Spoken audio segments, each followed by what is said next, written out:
Bismillahirrahmanirrahim. Assalamualaikum warahmatullahi wabarakatuh. Alhamdulillahirabbil alamin. Alladzi ahyana ba'da ma amatana wa ilaihin nusyur. Asyhadu an la ilaha illallah wahdahu la syarikalah wa asyhadu anna Muhammadan abduhu wa rasuluh sallallahu alaihi wasallam. Qala Allah Ta'ala fil Qur'anil Karim. A'udzu billahi minasyaitonir rajim. Bismillahirrahmanirrahim. Ya ayyuhalladzina amanu taqullaha haqqa tuqatih wa la tamutunna illa wa antum muslimun. Wa'tasimu bihablillahi jami'a wa la tafarraqu.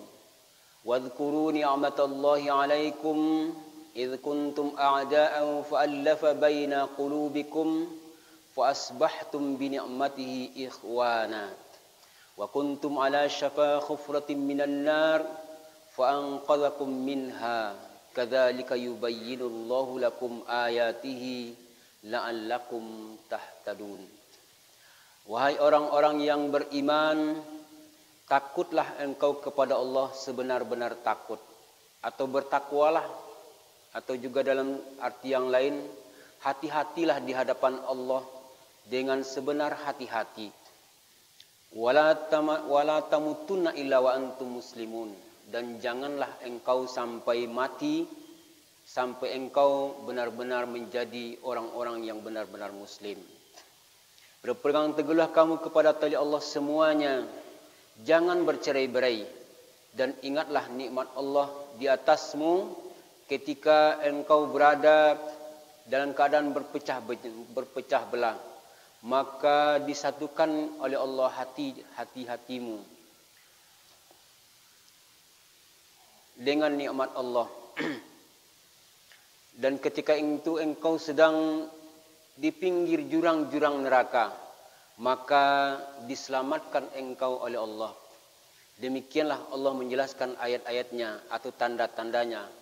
Mudah-mudahan dengan mengenang ayat-ayat Allah ini, mengingat ayat-ayat Allah ini, engkau benar-benar akan menjadi orang-orang yang mendapat petunjuk. Surat Ali Imran ayat 102 dan 103. Bapak Ibu sidang jamaah subuh yang dirahmati Allah Subhanahu wa taala, pertama sekali mari kita bersyukur kepada Allah. Alhamdulillah, pagi ini kita berkat di antaranya ibadah-ibadah yang sudah kita lakukan sebelumnya, kebiasaan-kebiasaan yang telah kita lakukan sebelumnya, mengantarkan kita pagi ini untuk bisa bangun, untuk bisa bergerak meninggalkan tempat tidur kita, datang ke masjid ini untuk menunaikan salat subuh berjamaah, kemudian mengulang-ulang kaji, bertahan di sini. Ini juga berkat kena kebiasaan-kebiasaan yang telah kita lakukan. Kalau tidaklah kena kebiasaan-kebiasaan yang kita lakukan, pekerjaan seperti pagi ini adalah pekerjaan yang sulit, pekerjaan yang berat, pekerjaan yang kadang-kadang bisa membosankan, dan kadang-kadang malah memang membuat hati tidak nyaman. Tapi inilah berkat kebiasaan-kebiasaan dan prasangka-prasangka baik kita, mengantarkan kita dari satu ibadah ke ibadah yang lain. Sehingga inilah insya Allah ke depan yang akan mengantarkan kita ke ambang sakaratul maut dalam keadaan husnul khotimah. Kalaulah sebelum ini kita tidak biasa datang ke masjid, tidak biasa datang pagi ke masjid, tidak biasa bangun pagi, kemudian sampai kalaupun pernah agak sekali dua kita datang kemari, ada pengajian seperti ini, berat kita duduk di sini. Tapi karena kebiasaan-kebiasaan yang telah kita lakukan, inilah akibatnya, inilah manfaatnya. Kita masih bisa datang pagi-pagi ke masjid dingin-dingin, di saat orang lain tidur nyenyak.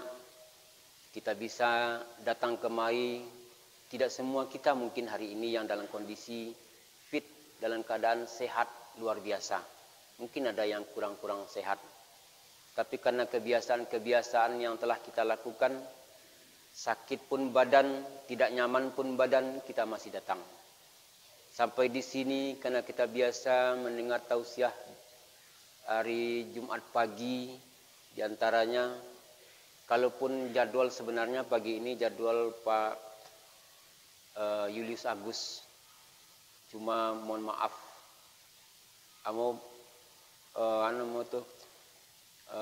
berprasangka baik malam patang.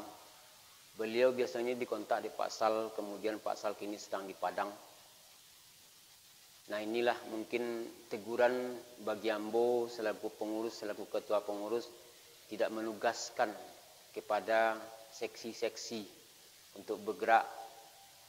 Inilah kelemahan Ambo selaku ketua, mungkin tidak mengingatkan kepada pengurus yang lain, mohon maaf. Dan walaupun demikian, itulah mungkin kalau seksi-seksi tidak bakojo, maka yang ketua lah tanggung jawabnya. Itulah bahwa ini tanggung jawab ketua. Dan mohon maaf kepada ibu, bapak, banyak tugas yang tidak bisa melakukan sebagai ketua. Tapi selaku mau bisa, maka mau akan terus melaksanakan. Karena memang tugas mengurus masjid ternyata tugas sangat mulia. Tugas yang membuat kita disenangi oleh Allah Subhanahu wa taala, walaupun berat, walaupun payah, walaupun kalau untuk zaman kini ini pekerjaan yang tidak semua orang suka, tidak semua orang senang. Kalau ketika disanjungnya senang, tapi ketika melaksanakan tugasnya banyak orang tidak senang. Di antaranya Bapak Ibu, karena kalau zaman kini tugas itu kalau tidak ada modal di belakangnya, kalau tidak ada upah di belakangnya, banyak orang tidak mau. Pengurus masjid, pengurus surau, maka kami bertekad, beberapa orang yang telah kami sampaikan, kalau mau jadi pengurus, mau minta upah di siko, mau minta gaji, langsung minta kepada orang yang punya rumah. Rumah ini rumah Allah. Jadi kau mau dapat upah di siko, langsung minta upah langsung kepada Allah. 5 kali sehari semalam terbuka pintu untuk minta upah kepada Allah Subhanahu wa taala. Jangan kekas masjid minta, pengurus masjid hari ini, pengurus surau hari ini. Ini ingin minta upah dari kas masjid, dari kas. Sementara kas itu untuk melakukan kegiatan saja itu kadang-kadang sayi. Tetapi sebenarnya bisa saja diminta ke kas, tapi lea mau nak diumumkan ke jemaah. Gaji pengurus masjid sebulan 1 juta seorang, disampaikan ke jemaah le tolok. Nah, itu tuh konsekuensinya. Sebenarnya kita jemaah tidak ada masalah doh. Kalau pengurus minta gaji, silakan diambil, tapi laporkan ke jemaah. Ketika nanti ada hak jemaah minta. Nah, itu resiko itu yang tidak banyak ditanggung oleh pengurus.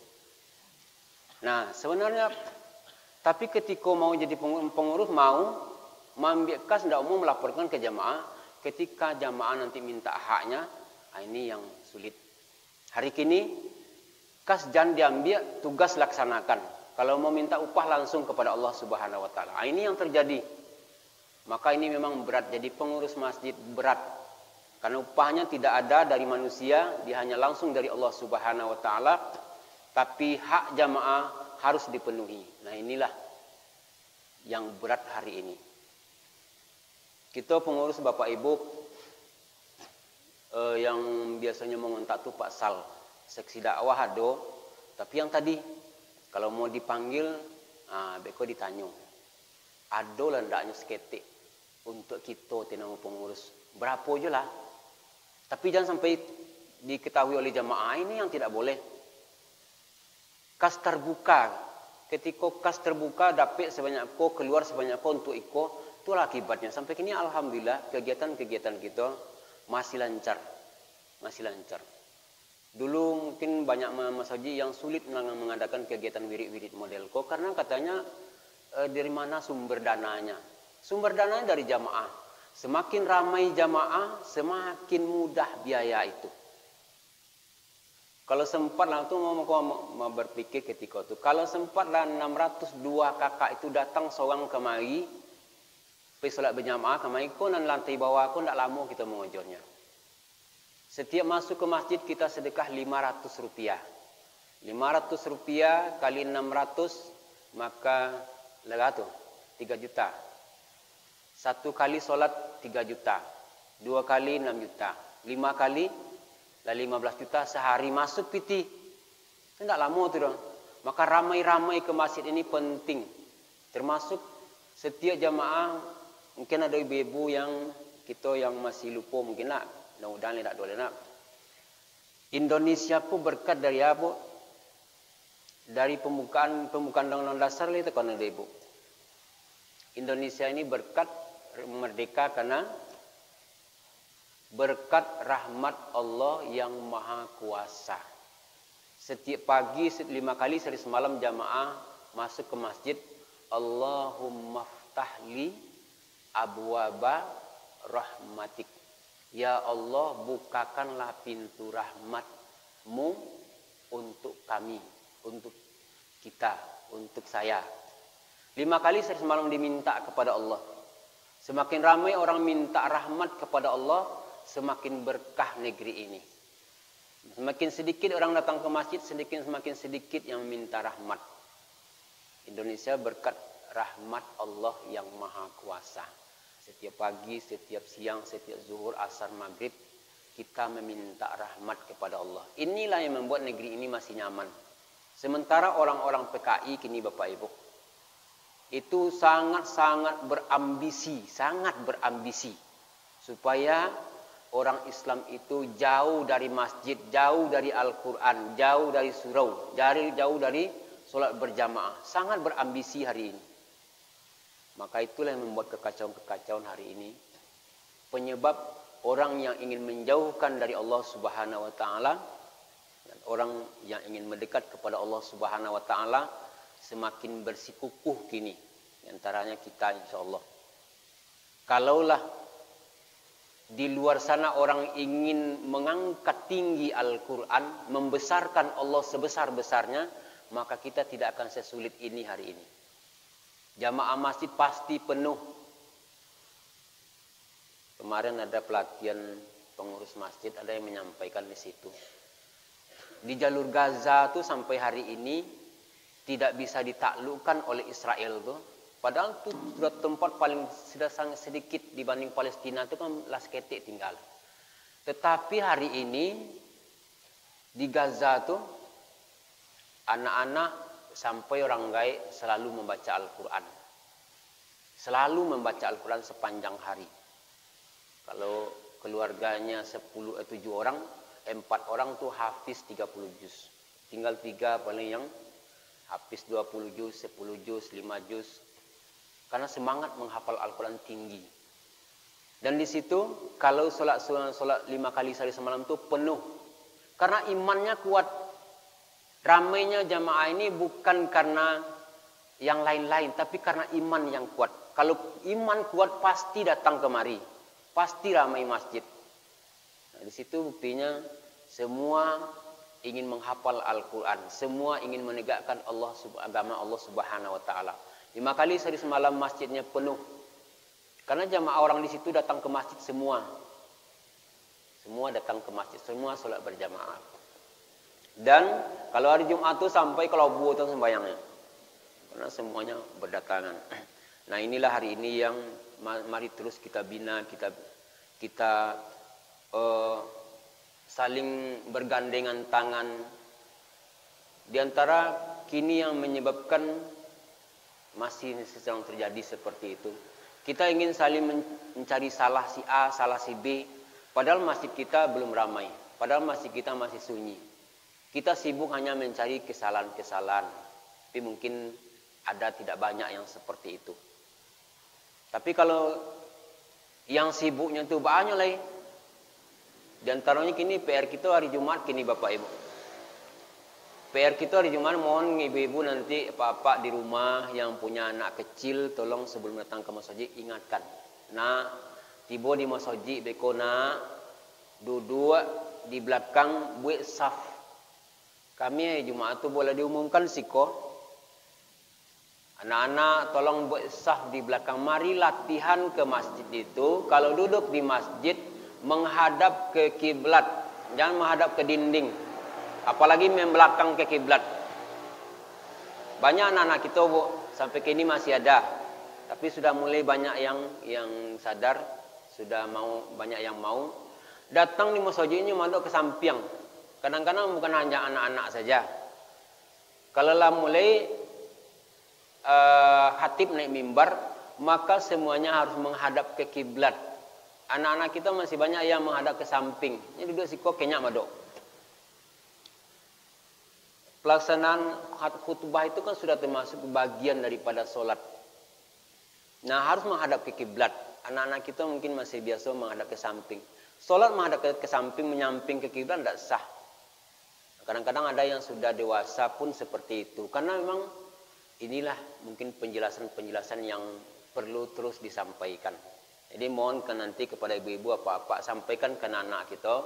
Kalau tiba di masjid apalagi kalau khatib lah naik mimbar, maka menghadap ke kiblat dan berhenti berbicara saat itu sampai selesai solat nanti. Yang berhak solat berbicara ketika itu hanyalah khatib dan imam, yang lain tidak lagi. Kalau masih berbicara minimal kurang pahalanya. Kadang-kadang sampai malah kalau lah mulai khutbah, lah mulai hampir-hampir di ujung-ujung tengah-tengah khutbah, tuh anak remaja duduk tuh dia kursi roda naik tuh.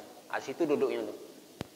Jadi ini memang PR besar kita, dan kalau ada mungkin kita dari katakanlah kita teman pengurus akan terus mencari tenaga yang mau berpartisipasi betul-betul mau mengatur anak-anak kita di belakang. Mau menyampaikan di mungko nanti kita sampaikan. Ada mungkin kita minta tenaga. Kita minta remaja-remaja kita. Ternyata laporan dari beliau itu, bahkan tidak talok matur anak-anak di belakang. Yang banyak pak, yang diatur itu kadang-kadang godang kudawa gitu pak. Sehingga tidak talok pak.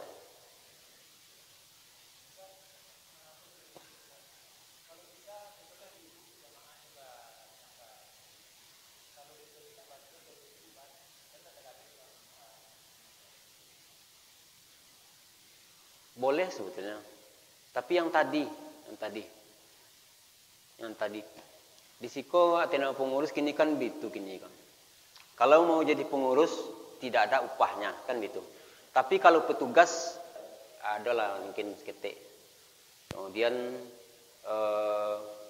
yang kini kan dali kita minta untuk mengatur parkir di bawah. Di belakang tuh kalau memang ada yang bersedia, tapi kalau bisa apa-apa enggaknya. So kita minta mondar mandir situ. Anak-anak tuh mohon maaf lah mungkin informasi aja. Kalau kita dulu di Mokkah di Madinah di Mokkah terutama kalau kan sembayang itu kan petugasnya memang mondar mandir tadi itu. Bagi yang tidak dapat tempat togak, silakan keluar cari tempat ke belakang, cari tempat yang lain yang ada tempat togak. Jadi ada yang memang mengatur mondar mandirnya gitu. Sehingga saf itu memang sampai selesai nanti. Selesai khutbah itu memang nyaman, tenang. Ada yang mengatur dan kita minta disampaikan di siko. Mohon maaf bapak-bapak, saudara, ada petugas kita yang memang mengatur saf ketika sedang khutbah. Kalau di Jogokarian ini banyak memang ada yang model itu. Untuk mengatur anak-anak ada memang. Tapi kalau bisa yang apa-apa atau yang laki-laki lah. Semuanya kan mondar mandir di depan saf anak-anak. Sehingga nyaman. Kita yang apa-apa lah siap membaca istighfar, zikir, mendengar khutbah. Di belakang anak-anak ada yang matur. Itu yang kita harapkan ke depan. Tapi lagi-lagi yang tadi insya Allah lah kita usaha kita minta. Kalau ada petugas yang mau model itu yang berkenan untuk matur saf di belakang itu sehingga nyaman ketika di Jumat itu, maka tidak masalah kita berikan semacam insentifnya, tidak banyak-banyak insya Allah. Tapi memang mau bolak-balik mondar-mandir model itu. Kalau ada anak-anak, kadang-kadang kita kan sedang khutbah di siko, pintu WC itu par. Kadang mau tak koi itu. Itu perlu anak-anak itu perlu dibimbing. Ada yang tidak yang model itu. Itu PR besar kita kini.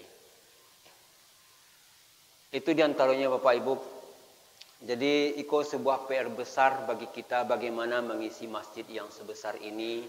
Dan hari ini memang masjid diantaranya sudah mulai dimasuki oleh pemikiran-pemikiran yang memang membuat blunder, membuat kabur.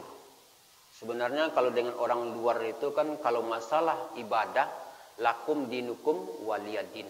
Bagimu agamamu, bagi kami agama kami. Kalau masalah ibadah, tidak ada orang lain yang bisa mengatur.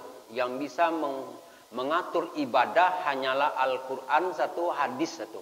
Itu yang bisa hanya mengatur ibadah. Yang lain tidak ada haknya. Tapi mengatur sosial boleh, silakan. Jadi balik kita kepada ayat tadi Bapak Ibu. Wahai orang-orang yang di dalam hatinya ada iman.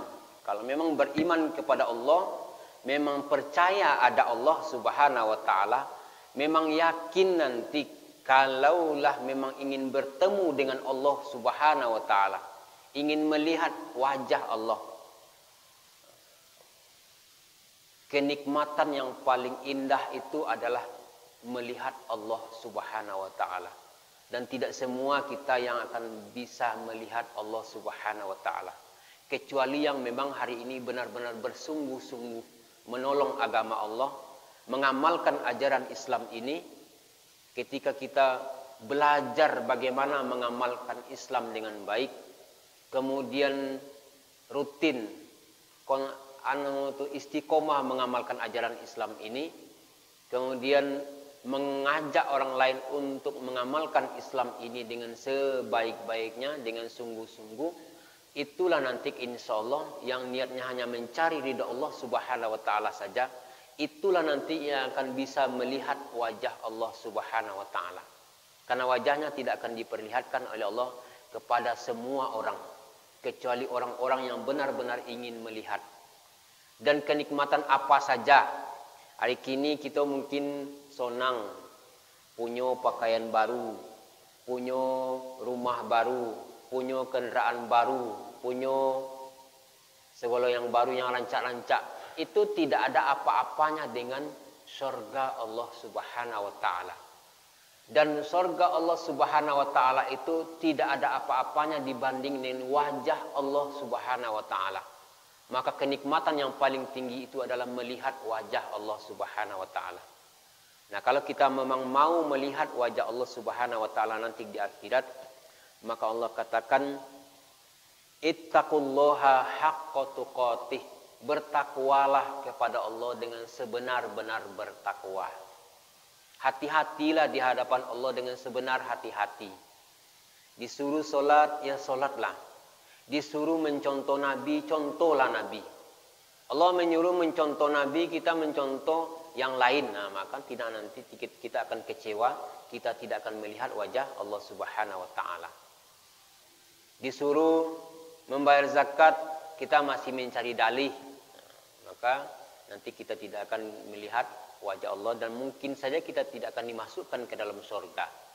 Kita dilempar ke dalam neraka. Nauzubillah min zalik. Ibu-ibu boleh tolong masuk neraka. Kalau di ibu-ibu kini dalam masjid kini mau yakin iko orang nampol yang takut masuk neraka. Sehingga sedingin apapun nak, sepayah apapun datang ke masjid. Yang di luar tu entahlah. Mungkinnya masih masuk neraka tu masih tidak ada terlalu bogek warna mungkin dah. Tak terlalu payah warna mungkin dah. Makanya memilih tidur dibanding datang berdingin-dingin ke masjid. Kalau apa-apa kini insyaallah mau yakin percaya iko kita adalah orang-orang yang benar-benar takut masuk api. Ya Pak? Ada tak di antara kita yang gak bagak saya? Mau kalau masuk api dia tak fikir no ada. Ada tak? Yakin tidak? Kita yakin orang yang takut masuk api, Pak. Takut masuk api, Bu. Tapi kalau lagu masuk api itu so yang cuba rumah kau ya, tapi jangan kamu tak tanggung jawab. Aku tak tanggung jawab. Kalau mentes-tes di rumah nanti, yang api tak. Api neraka tu 70 kali lebih panas daripada api kita yang di bumi kini kau. Kalau ingkar kepada Allah, konsekuensi masuk api. Yang api tak cuba di rumah tapi kamu tak tanggung jawab. Mohon maaf ya, kamu tak tanggung jawab. Jadi kata Allah, wahai orang yang beriman, hati-hatilah di hadapan Allah dengan sebenar hati-hati. Baka model tu, wa may ya'mal misqala dzarratin khairan yarah, wa may ya'mal misqala dzarratin syarran yaroh. Sekecil apapun kebaikan pasti baik balasnya. Sekecil apapun kesalahan pasti berat resikonya. Jadi mari kita berbuat yang baik-baik saja. Termasuk kata-kata. Kata-kata kau ternyata Bapak Ibu luar biasa. Dalam ayat kau tafsir ayat surat Ali Imran 103 itu termasuk mengatur kata-kata. Mari kita membiasakan kata-kata yang baik. Di antaranya kalau kita di lingkungan masjid kok, bala cara masjid nak kami nantinya. Nanti akan timbul ide-ide untuk meramaikan masjid. Tapi kalau ada keluar kalimat banyak sampai ke masjid itu macam-macam di situ, akan seperti itu dan itu akan berkembang dan kita akan semakin jauh dari masjid. Maka kalimat yang keluar dari lidah itu memang kalimat doa. Selama kita berbicara itu adalah doa. Hati-hati. Allah katakan ana zonni abdi bi, kata Allah. Aku hanya sesuai sangkaan hambaku. Kalau kita mengejar masjid longang, maka masjid itu memang akan dilengangkan oleh Allah Subhanahu wa taala. Masjid insyaallah nanti kami, maka insyaallah Allah akan mencarikan jalan supaya masjid itu kami. Awak suko datang ke masjid, betul. Amo soalnya suko ke masjid, cuma badan kurang sehat. Memang tidak akan disehatkan oleh Allah Subhanahu wa taala. Amo soalnya suko ke masjid, tapi bahala cara nak datang ke masjid. Insyaallah Allah akan memberikan jalan keluar bagaimana bisa datang. Jadi kalimat yang keluar dari lidah ini adalah semuanya doa. Maka hati-hati, jangan keluarkan kalimat-kalimat yang membuat kita susah, kalimat yang membuat kita terhalang, kalimat yang membuat kita jauh dari masjid, jauh dari Allah Subhanahu wa taala. Wala tamutunna illa wa antum muslimun. Selama kalimat yang keluar dari lidah kita ini kalimat-kalimat yang baik, insyaallah nanti kita akan mendapatkan husnul khotimah. Ya Allah, tolonglah ya Allah mudahkanlah ya Allah, bantulah ya Allah. Jangan mengeluh. Kalau mengeluh selesai waktu solat nanti mengeluh. Ya Allah, mau sakit, ya Allah tolong sehatkan ya Allah. Keluhkan kepada Allah, jangan keluhkan kepada manusia. Kemudian dia yang 103-nya berpegang teguhlah kepada tali Allah semuanya. Mari kita membiasakan mengisi hari-hari kita. Kalau kita tidak solat, kalau kita tidak sedang solat, tidak sedang mengaji, maka perbanyaklah istighfar. Istighfar. Astaghfirullahalazim wa atubu ilaih. Atau kita berselawat kepada Nabi kita, Allahumma sholli ala Muhammad wa ala ali Muhammad. Allahumma sholli ala Muhammad wa ala ali Muhammad. Allahumma sholli ala Muhammad wa ala ali Muhammad. Astaghfirullahalazim wa atubu ilaih. Mari kita isi hari-hari kita dengan itu. Dan mari kita mau mengajak kepada diri hamba dan kita bersama, mari kita perbanyak berdoa, ya Allah bantulah kami untuk meramaikan masjid kami ya Allah. Itu bantu yang diberi amanah untuk jadi pengurus. Ya Allah bantulah kami untuk meramaikan masjid kami ya Allah. Itu keluarkan kalimat, ya Allah bantulah kami untuk meramaikan masjid kami ya Allah. Kemudian ingatlah banyak nikmat Allah yang telah diberikannya kepada kita. Nikmat mata, nikmat hidung, nikmat lidah, nikmat tangan, nikmat kaki, nikmat melihat. Banyak nikmat Allah. Kalaupun ada nikmat Allah yang dikurangi dari kita, mungkin ekonomi kini agak-agak payah seketik. Tapi masih banyak nikmat Allah yang lain yang masih bisa kita nikmati. Kini kan banyak orang mengatakan ekonomi kini memang semakin sulit. Tapi untuk kita tetap saya cukup. Insya Allah kebutuhan kita selama hidup Allah akan mencukupkan kebutuhan kita. Tinggal kita mau meminta kepada Allah Subhanahu wa taala. Maka mau sering sampaikan kepada kita bersama termasuk diri ambo. Dan mudah-mudahan tahun besok kita bisa bagi Allah korban seekor sekambing. Mudah-mudahan tahun besok bisa berkorban seekor jawi. Minta aja ke Allah. Mudah-mudahan dihagia nanti. Kodakan kini termasuk doa Bapak Ibu. Doa itu, ya Allah, pernah aja lah mau berkorban seekor jawi enggak ya Allah. Kalaupun enggak pernah diberikan, ditunda dulu. Yang ketiga nanti di akhirat pasti diberikan. Ya Allah, pernah aja mau berzakat enggak ya Allah. Ya Allah, 5 kali saya semalam ke masjid ambona ya Allah. Macam-macam doanya. Maka bersyukurlah banyak-banyak kepada Allah. Kalau mau ditambah nikmat oleh Allah, maka bacalah nikmat yang sudah diberikannya kepada kita. Lain syakartum la azidannakum wa la in kafartum inna adzabi lasyadid. Bapak Ibu sidang jamaah subuh yang berbahagia, itulah kebaikan-kebaikan ucapan kita, kebaikan-kebaikan pemikiran kita, itulah yang akan memancing datangnya petunjuk-petunjuk Allah Subhanahu wa taala. Jangan kita berpikir yang tidak-tidak tentang Allah, Allah tidak adil, Allah berat sebelah dan lain sebagainya. Jangan. Maka mari kita berpikir yang baik-baik saja tentang Allah, tentang kehidupan ini. Insya Allah Allah akan memberikan solusi dari hal-hal yang tidak pernah kita duga. Wa may yattaqillaha yaj'al lahu makhraja min haitsu la yahtasib. Siapa yang benar-benar bertakwa kepada Allah, Allah berikan solusi jalan dari yang tidak pernah diduga-duga. Tak pernah kita sangko selama ternyata diberikan oleh Allah. Maka kita atas nama pengurus, atas nama kita jamaah, mari kita bertekad berniat kalau dambo mau sampaikan ketika itu, mudah-mudahan kita buat aja target Bapak Ibu, tak soge itu. Kalau tercapai alhamdulillah, tidak mudah-mudahan yang lain nanti menyampaikan. Tahun 2024 nanti mudah-mudahan jamaah Masjid Raya Tanjung Bonai laki-laki 5 saf, perempuan 5 saf. Tahun 2024. Kini 2021 3 tahun kemungko bahas supaya jamaah ko laki-laki 5 saf, perempuan 5 saf. Kalau 5 saf 30 kali 5 lah 150, berarti sekitar 300 jamaah 5 kali semalam. Mungkin tahu? Kalau Allah menginginkan mungkin.